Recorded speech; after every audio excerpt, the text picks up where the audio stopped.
राष्ट्रिय राजमार्ग जोड्ने पुल पनि बगेको छ। जोड्नको लागि मद्दत पुर्याइरहेको यो लाइफलाइन बाढीले बगाएको छ।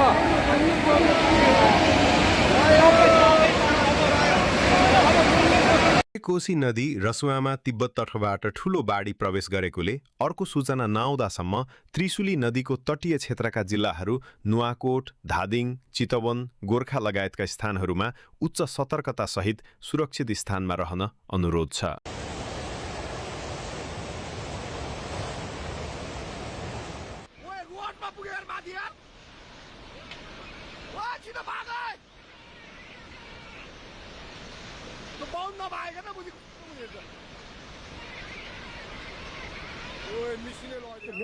मेलम्ची भन्थ्यो यो मेलम्चीको बाउ हो। यो यत्रो बाढी आएको छ यहाँ, तर सिमतोर पुगिसक्यो हेर्नु कि तलको सोलर हेर्नु, सोलर सबै गइसक्यो।